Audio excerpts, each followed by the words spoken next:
तर विद्यार्थ्यांनो 91 स्पेशल या सुपर क्लासमध्ये आपले मनापासून स्वागत आहे आणि सांगू इच्छितो की आपल्या चॅनलचा आलेला आहे ईबुक ज्यामध्ये 15 ते 20,000 प्लस एमपीएससी लेवलचे जे काही क्वेश्चन्स मिळतील येणाऱ्या प्रत्येक भरतीसाठी उपयुक्त असणारे ते क्वेश्चन्स असतील। इच्छुक असाल तर त्यामुळे या ईबुकला नक्कीच घ्यायचं आहे। या सुपर क्लासच्या डिस्क्रिप्शनमध्ये त्या ईबुकचा लिंक दिलेला आहे। तसेच तुम्ही चॅनलवर या नवीन आला असाल तर सबस्क्राइब लगेच करून घ्या अशाच प्रकारची स्पेशल सुपर क्लास पुढेही एकदम फ्रीमध्ये पाहण्यासाठी।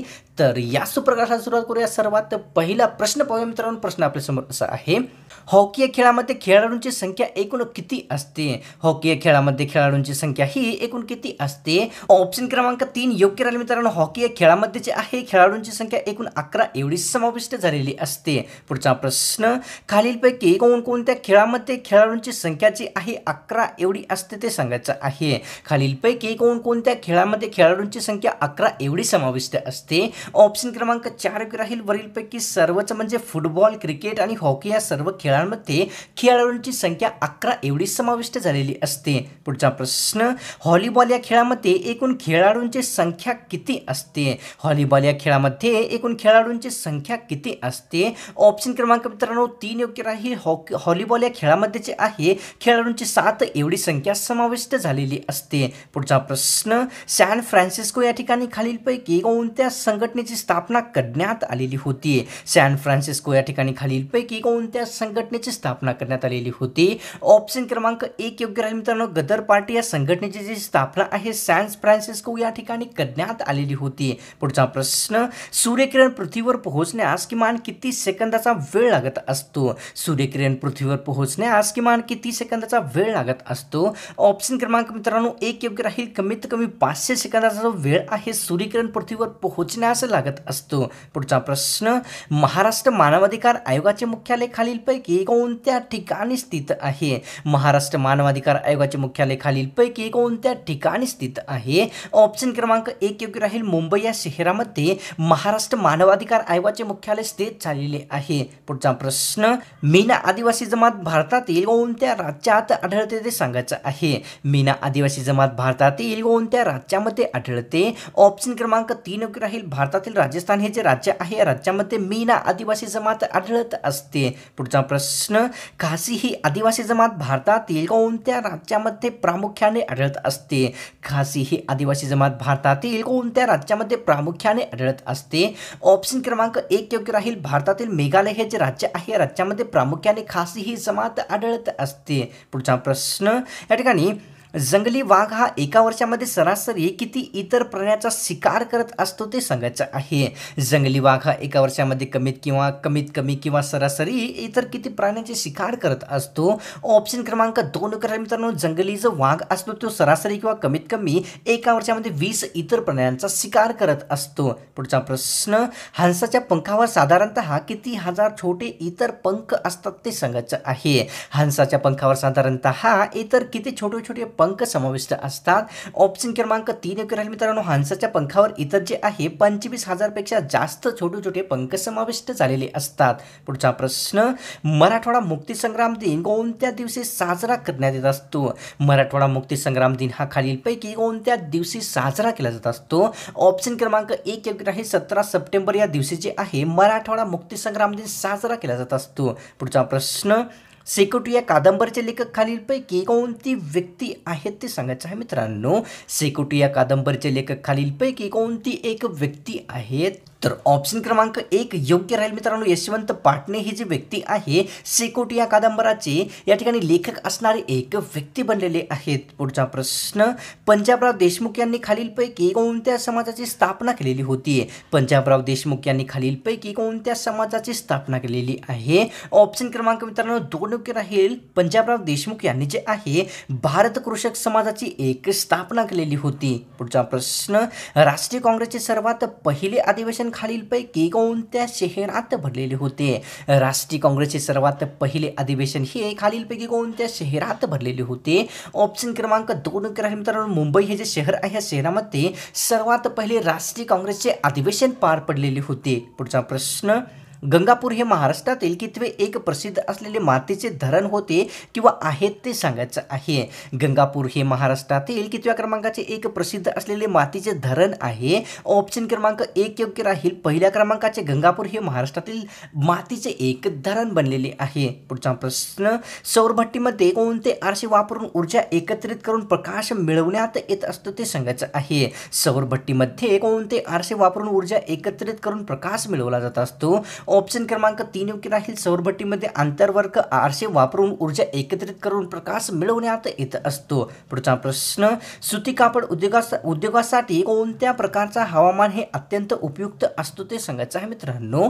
सुती कापड उद्योगासाठी खालीलपैकी कोणत्या प्रकारचे हवामान अत्यंत आवश्यक असते. ऑप्शन क्रमांक 3 योग्य राहील. दमट प्रकारचे जे हवामान असते सुती कापड उद्योगासाठी अत्यंत उपयुक्त मानले जात असते. पुढचा प्रश्न, बहुजन हिताय बहुजन सुखाय ही शिकवण कोणाची आहे ते सांगायचं आहे. बहुजन हिताय बहुजन सुखाय ही शिकवण खालीलपैकी कोणाची आहे ते सांगायचं आहे. तर ऑप्शन क्रमांक 3 योग्य राहील मित्रांनो. बहुजन हिताय बहुजन सुखाय ही जी शिकवण आहे गौतम बुद्ध यांची एक शिकवण दिलेली होती. पुढचा प्रश्न, NH3 राष्ट्रीय महामार्गावर खालीलपैकी कोणते शहर वसलेले आहे.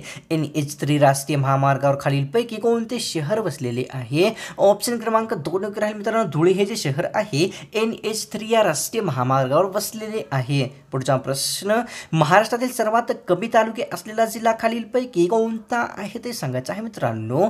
महाराष्ट्रातील सर्वात कमी तालुके असलेला जिल्हा खालीलपैकी कोणता आहे. ऑप्शन क्रमांक 2 योग्य राहील. धुळे हा जो जिल्हा आहे महाराष्ट्रातील सर्वात कमी तालुके स्थित असलेला एक जिल्हा आहे. पुढचा प्रश्न, नासा ही प्रसिद्ध कंपनी जगातील कोणत्या देशाची आहे ते सांगायचं आहे. नासा ही प्रसिद्ध कंपनी जगातील कोणत्या देशाची आहे. ऑप्शन क्रमांक मित्रांनो आपल्यासमोर 1 योग्य राहील. अमेरिका या देशाची नासा ही एक प्रसिद्ध कंपनी बनलेली आहे. पुढचा प्रश्न, कामिनी ही 30 मेगावॅटची अणुभट्टी कोणत्या ठिकाणी स्थित आहे. कामिनी ही 30 मेगावॅटची अणुभट्टी खालीलपैकी कोणत्या ठिकाणी स्थित आहे. ऑप्शन क्रमांक 4 योग्य राहील मित्रांनो. कल्पकम या ठिकाणी जे आहे कामिनी 30 मेगावॅटची अणुभट्टी स्थित झालेली आहे. पुढचा प्रश्न, या ठिकाणी सायमन कमिशनचा निषेध करणाऱ्या लाला लजपत राय यांच्यावर लाठीचार्ज कोणत्या ठिकाणी झाला होता ते सांगायचं आहे मित्रांनो. सायमन कमिशनचा निषेध करणाऱ्या लाला लजपत राय यांच्यावर लाठीचार्ज कोणत्या ठिकाणी झाला होता.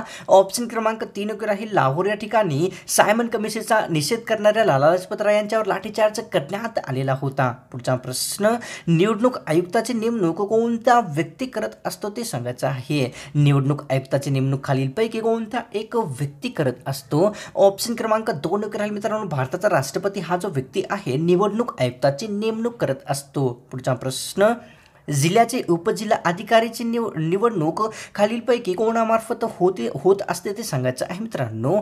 जिल्ह्याचे उपजिल्हा अधिकारी यांची निवडणूक खालीलपैकी कोणामार्फत केली जात असते. ऑप्शन क्रमांक 1 योग्य राहील. महाराष्ट्र लोकसेवा आयोगामार्फत जे आहे जिल्ह्याचे उपजिल्हा अधिकाऱ्यांची निवडणूक करण्यात येत असते. पुढचा प्रश्न, भारताचे आध्यात्मिक राष्ट्रपिता असे खालीलपैकी कोणत्या व्यक्तीस म्हटले जात असते.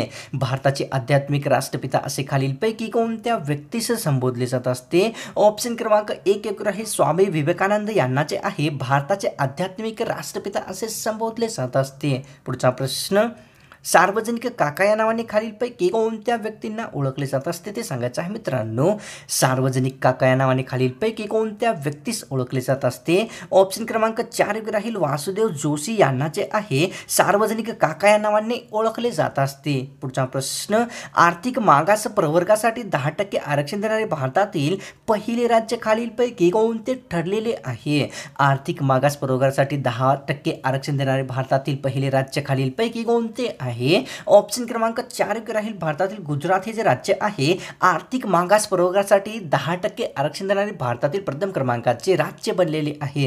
पुढचा प्रश्न, एक किंवा अधिक तलाठी नेमण्याचा अधिकार खालीलपैकी कोणत्या व्यक्तींना असतो. एक किंवा अधिक तलाठी नेमण्याचा अधिकार खालीलपैकी कोणत्या व्यक्तींकडे आहे. ऑप्शन क्रमांक 2 योग्य राहील. जिल्ह्याचा जिल्हा अधिकारी यांच्याकडे एक किंवा अधिक तलाठी नेमण्याचा अधिकार देण्यात आलेला आहे. पुढचा प्रश्न, गावाच्या पोलीस पाटील पदासाठी पदासाठी जास्तीत जास्त वयोमर्यादा किती असते ते सांगायचं आहे मित्रांनो। गावच्या पोलीस पाटील पदासाठी जास्तीत जास्त वयोमर्यादा एकूण किती वर्षाची असते? ऑप्शन क्रमांक 2 योग्य आहे मित्रांनो। गावच्या पोलीस पाटील पदासाठी जास्तीत जास्त जे आहे 45 वर्षे एवढी वयोमर्यादा ठेवण्यात आलेली आहे। पुढचा प्रश्न, पोलीस पाटील म्हणून नेमणूक होण्यासाठी उमेदवार किमान किती उत्तीर्ण असला पाहिजे ते सांगायचं आहे मित्रांनो। पोलीस पाटील म्हणून नेमणूक होण्यासाठी उमेदवार हा कमीत कमी किती उत्तीर्ण असलेला पाहिजे असतो? ऑप्शन क्रमांक 3 योग्य राहील। पोलीस पाटील म्हणून नेमणूक होण्यासाठी जे आहे उमेदवार कमीत कमी 10वी पास असावा लागत असतो। पुढचा प्रश्न, सरदार वल्लभभाई पटेल पोलीस अकॅडमी कोणत्या शहरात स्थित आहे? सरदार वल्लभभाई पोलीस अकॅडमी खालीलपैकी कोणत्या शहरात स्थित आहे? ऑप्शन क्रमांक 1 योग्य राहील मित्रांनो। हैदराबाद या शहरामध्ये सरदार वल्लभभाई पोलीस अकॅडमीची स्थापना झालेली आहे। पुढचा प्रश्न, निबंधमाला हे मासिक खालीलपैकी कोणत्या व्यक्तींनी सुरू केलेले होते? निबंधमाला हे प्रसिद्ध मासिक खालीलपैकी कोणत्या व्यक्तीमार्फत सुरू करण्यात आलेले होते? ऑप्शन क्रमांक 1 योग्य राहील। विष्णुशास्त्री चिपळूणकर यांच्या मार्फत जे आहे निबंधमाला हे प्रसिद्ध मासिक सुरू करण्यात आलेले होते। मका उत्पादनामध्ये भारतातील प्रथम क्रमांकाचे राज्य खालीलपैकी कोणते आहे ते सांगायचं आहे। मका उत्पादनामध्ये भारतातील कोणते प्रथम क्रमांकाचे राज्य आहे? ऑप्शन क्रमांक 3 योग्य राहील मित्रांनो। भारतातील कर्नाटक हे जे राज्य आहे मका उत्पादनामध्ये प्रथम क्रमांकाचे असलेले राज्य बनलेले आहे। पुढचा प्रश्न, मका उत्पादनामध्ये महाराष्ट्राचा भारतामध्ये कितवा क्रमांक लागत असतो? मका उत्पादनामध्ये महाराष्ट्राचा भारतामध्ये कितवा क्रमांक लागलेला आहे? ऑप्शन क्रमांक 2 योग्य राहील मित्रांनो। मका उत्पादनामध्ये महाराष्ट्राचा भारतामध्ये दुसरा क्रमांक लागलेला आहे। पुढचा प्रश्न, कोल्हापूर जिल्ह्याचे जीवनदायिनी असे कोणत्या नदीस संबोधले जात असते? कोल्हापूर जिल्ह्याचे जीवनदायिनी असे खालीलपैकी कोणत्या नदीस संबोधले जाते? ऑप्शन क्रमांक 1 योग्य राहील। पंचगंगा ही जी नदी आहे या नदीला कोल्हापूर जिल्ह्याचे जीवनदायिनी असे संबोधले जात असते। पुढचा प्रश्न, गोबीचे वाळवंट असे खालीलपैकी कोणत्या देशात स्थित आहे ते सांगायचं आहे। गोबीचे वाळवंट हे खालीलपैकी कोणत्या देशात स्थित आहे? ऑप्शन क्रमांक 2 योग्य राहील मित्रांनो। गोबीचे वाळवंट जे आहे जगातील चीन या देशामध्ये एक स्थित झालेले आहे। पुढचा प्रश्न, वसईचा तह खालीलपैकी कोणत्या वर्षी घडून आलेला आहे? वसईचा तह खालीलपैकी कोणत्या वर्षी घडून आलेला आहे? ऑप्शन क्रमांक 1 योग्य राहील। 1802 हे जे वर्ष आहे या वर्षामध्ये वसईचा तह हा एक घडून आलेला आहे। पुढचा प्रश्न, युद्ध साहित्य निर्मितीचा कारखाना खालीलपैकी कोणत्या जिल्ह्यात स्थित आहे? युद्ध साहित्य निर्मितीचा कारखाना खालीलपैकी कोणत्या जिल्ह्यात आहे? ऑप्शन क्रमांक 1 योग्य राहील। भद्रावती हा जो जिल्हा आहे या जिल्ह्यामध्ये युद्ध साहित्य निर्मितीचा कारखाना एक स्थित झालेला आहे। पुढचा प्रश्न, युद्ध साहित्य निर्मितीचा कारखाना स्थित असलेले भद्रावती ठिकाण महाराष्ट्रातील कोणत्या जिल्ह्यात स्थित आहे? भद्रावती हे ठिकाण महाराष्ट्रातील कोणत्या जिल्ह्यात स्थित आहे? ऑप्शन क्रमांक 1 योग्य राहील। महाराष्ट्रातील चंद्रपूर हा जो जिल्हा आहे या जिल्ह्यामध्ये युद्ध साहित्य निर्मितीचा कारखाना भद्रावती स्थित असलेले एक ठिकाण स्थित झालेले आहे। पुढचा प्रश्न, भारतातील सर्वोच्च शौर्य पुरस्कार खालीलपैकी कोणता आहे ते सांगायचं आहे मित्रांनो। भारतातील सर्वोच्च शौर्य पुरस्कार खालीलपैकी कोणता आहे? ऑप्शन क्रमांक 2 योग्य राहील। परमवीर चक्र हा जो पुरस्कार आहे भारतातील सर्वोच्च असलेला शौर्य पुरस्कार एक बनलेला आहे। पुढचा प्रश्न, या ठिकाणी मेजर ध्यानचंद पुरस्कार कोणत्या क्षेत्रातील सर्वोच्च पुरस्कार आहे? मेजर ध्यानचंद पुरस्कार हा खालीलपैकी कोणत्या क्षेत्रातील सर्वोच्च पुरस्कार आहे? ऑप्शन क्रमांक 2 राहील। क्रीडा क्षेत्रातील मेजर ध्यानचंद हा सर्वोच्च एक पुरस्कार आहे। पुढचा प्रश्न, 14 तळ्याचे पाणी पिण्याचा हक्क दलितांना असल्याचा निर्णय कोणत्या उच्च न्यायालयाने दिलेला होता ते सांगायचं आहे। 14 तळ्याचे पाणी सर्वांना दलितांना पिण्याचा हक्क आहे असा निर्णय कोणत्या उच्च न्यायालयाने दिलेला होता? तर ऑप्शन क्रमांक 1 योग्य राहील मित्रांनो। मुंबई उच्च न्यायालयाने जे आहे 14 तळ्याचे पाणी दलितांसाठी पिण्याचा हक्क असल्याचा एक निर्णय दिलेला होता। पुढचा प्रश्न, महाराष्ट्रातील 3ऱ्या क्रमांकाचे सर्वोच्च शिखर खालीलपैकी कोणते आहे ते सांगायचं आहे। महाराष्ट्रातील 3ऱ्या क्रमांकाचे सर्वोच्च शिखर खालीलपैकी कोणते आहे? ऑप्शन क्रमांक 1 योग्य राहील। महाबळेश्वर हे जे शिखर आहे मित्रांनो महाराष्ट्रातील 3ऱ्या क्रमांकाचे सर्वोच्च शिखर आहे। पुढचा प्रश्न, हरिश्चंद्रगड हे पर्वत शिखर महाराष्ट्रातील कितव्या क्रमांकाचे सर्वोच्च शिखर आहे ते सांगायचं आहे। हरिश्चंद्रगड हे पर्वत शिखर महाराष्ट्रातील कितव्या क्रमांकाचे सर्वोच्च शिखर आहे? ऑप्शन क्रमांक 4 योग्य राहील मित्रांनो। हरिश्चंद्रगड हे जे पर्वत शिखर आहे महाराष्ट्रातील 4थ्या क्रमांकाचे सर्वोच्च शिखर आहे। पुढचा प्रश्न, हिंदू बौद्ध जैन धर्मियांची लेणी खालीलपैकी कोणती आहे ते सांगायचं आहे मित्रांनो। हिंदू बौद्ध जैन या धर्मियांची लेणी खालीलपैकी कोणती आहे? ऑप्शन क्रमांक 2 योग्य राहील। हिंदू बौद्ध जैन यांचे जे लेणी आहे वेरूळ येथील एक लेण्या बनलेल्या आहेत. पुढचा प्रश्न, अकलोली ब्रजेश्वरी या ठिकाणी खालीलपैकी कोणत्या पाण्याचे झरे आहेत ते सांगायचं आहे. अकलोली व ब्रजेश्वरी या ठिकाणी खालीलपैकी कोणत्या पाण्याचे झरे आहेत. ऑप्शन क्रमांक 1 योग्य राहिले मित्रांनो. गरम पाण्याचे जे झरे आहेत अकलोली तसेच ब्रजेश्वरी या ठिकाणी एकच ते झालेले आहेत. तर विद्यार्थ्यांनो, आजची ही स्पेशल सुपर क्लास आपल्याला कशी वाटली. मला इकडे तर नक्कीच ही गॅरंटी आहे की आपल्याला सुपर क्लास आवडेलच असेल आणि त्यामुळे या सुपर क्लासला सोडण्याच्या पूर्वी एक लाईक नक्कीच करायचं आहे. तसेच तुम्ही चॅनलवर या नवीन असाल तर सबस्क्राईब जरूर करून घ्यायचं आहे. अशाच प्रकारचे स्पेशल सुपर क्लास पुढेही एकदम फ्रीमध्ये पाहण्यासाठी तर मिळतोय का नव्या स्पेशल आणि फ्रेश सुपर क्लासमध्ये.